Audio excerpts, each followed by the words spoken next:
This week's book is all about sound. I'm gonna read this book.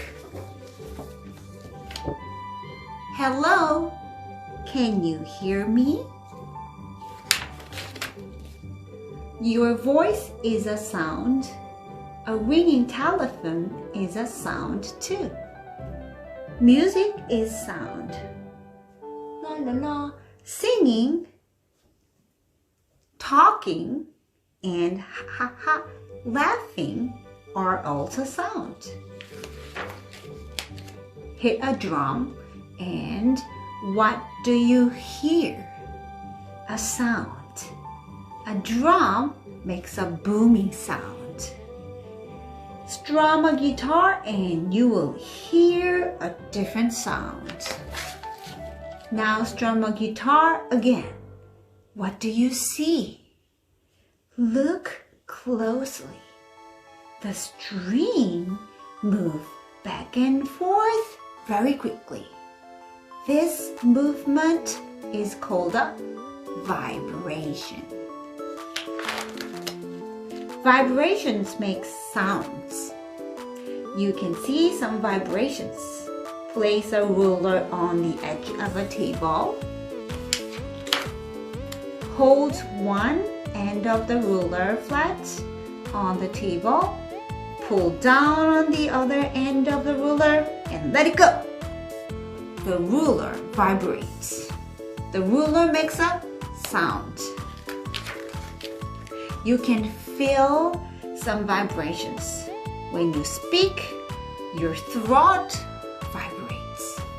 Put your hand on your throat and sing. Ah. Do you feel the vibrations? You can feel other sound vibrations too. Put your hand on a radio. You can feel it. It vibrates. Turn off the radio and the vibrations stop. Sound can travel. You can hear someone shout across the room. The sound travels to your ear. Inside your ear, very small bones vibrate. These vibrations send messages to your brain. Your brain tells you what you hear. Sound can travel through some objects. It can travel through a wooden door. Sound can travel through water. Dolphins and whales talk underwater. You can make sounds too. Hit a pot with a spoon. Blow into a whistle or clap your hands. Words you know. Dolphins, radio, strum, telephone, ruler, whistle. That's the book that we're gonna learn and read this week.